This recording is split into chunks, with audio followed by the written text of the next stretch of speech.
What's up, guys? Gonna be doing a WWE pay-per-view, kind of, uh, you know, um, WrestleMania 31, 10 years ago. This is the night that Seth Rollins made history, and yeah, a very big WrestleMania. Maybe not as big as last year's when it comes to WrestleMania 30, but big, big. It was big. So let's start with the matches. We get a Intercontinental ladder match. This match was good. You know, uh, the superstars that were involved, most of them don't exist. Some of them don't even, exist anymore. You get R-Truth, Dean Ambrose, Luke Harper, Stardust, aka Cody Rhodes, Daniel Bryan, Ray Barrett, and Dolph Ziggler. All these men work hard. This match was good. It was a good match. Winner is Daniel Bryan. He would win the match, but I believe after this he would have to relinquish it because he got injured a couple months later, literally, and that didn't go nowhere. Him winning the Intercontinental Championship, also kind of a downgrade from last year, where he actually won the main event and stuff. But anyway, it is what it is. The yes chance, whatever. And Dean Ambrose taking that nasty bump on the ladder. That was crazy. Randy Orton. Excuse me, Randy Orton versus Seth Rollins. This was a decent match. Randy Orton would win against Seth Rollins. The only notable thing about this match is the RKO, the last RKO at the end of the match. It was iconic, but not as iconic as you think it's gonna be. But it was not bad, not good. It was just okay. Triple H defeats Sting. Now this was I just hated this. I've always hated this. Even 10 years now, I still don't get why they did this. And the announcers were just bailing Sting. They were pieces of crap to Sting. It was ridiculous. I mean, Generation X comes out, DX comes out, and the New World Order comes out also. Whatever. The way they were talking is just the war, happened 15 years ago. We won the war, and he's the last man standing. Sting. It's just so ridiculous. Get over yourself. I don't think they were trying to do a WCW versus WWE thing. A bit much for my taste. Just shove it down our throats. WCW are the losers and WWE are the winners. Get the fuck out of here. Oops, I cussed. Oh, no, it's fine. It's fine. We can have one cuss word. But yeah, that was a bit much for my taste. Anyway, and that would be Sting's only WrestleMania match, so that kind of sucked. But that's okay.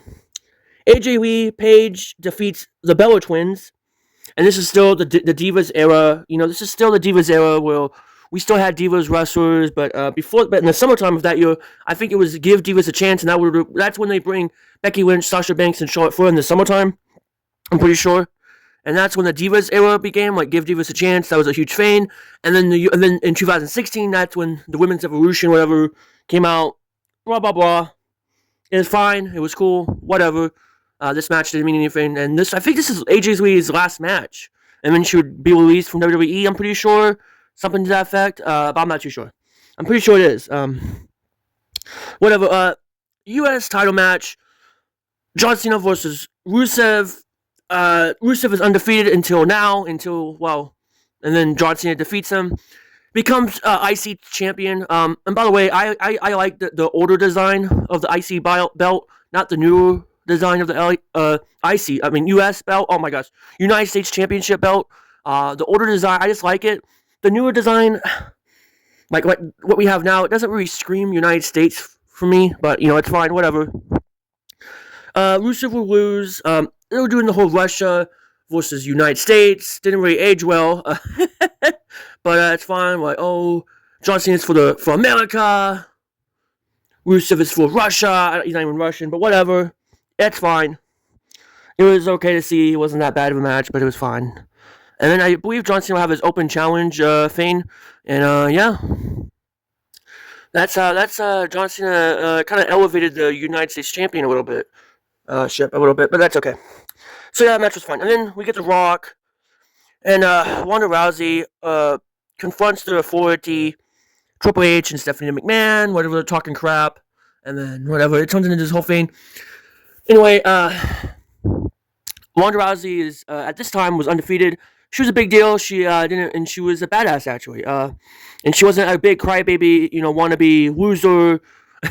Oh my gosh, that's a bit much. But this is when in 2015, Ronda Rousey was not a big wine baby. And she did just fine. She kicks Stephanie McMahon's ass. She kicks Triple H's butt. Whatever, whatever. It was fine.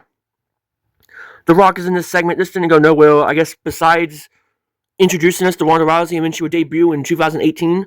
But that's about it. The Undertaker defeats Bray Wyatt. Rest in peace. Rest in peace. Rest in peace, Bray Wyatt. Sorry about that. Oh, and rest in peace to Luke Harper. It's a shame these guys passed away too soon, but yeah. The Undertaker defeats Bray Wyatt, and this match was fine. After the Undertaker was defeated, Brock Lesnar defeated him. We didn't see him for a whole year. I remember this. We didn't see him for a whole year until they started calling him out. Bray Wyatt started calling him out, and then we see him for the first time in the ring. He's okay, but you can tell he's starting to age up. I don't think, and it's around this time, we're not too sure, are we going to see, the Undertaker that much?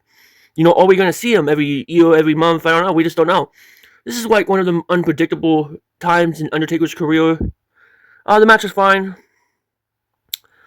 After, I don't know, it was fine.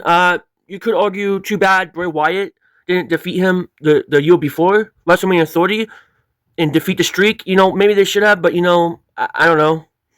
Could you have argued it's too soon? But, yeah, but, but in a weird way, Brock Lesnar kind of did need it, in a weird way. I know that sounds dumb, but, because, when he came back, he didn't even do that much. He lost to Triple H a couple times.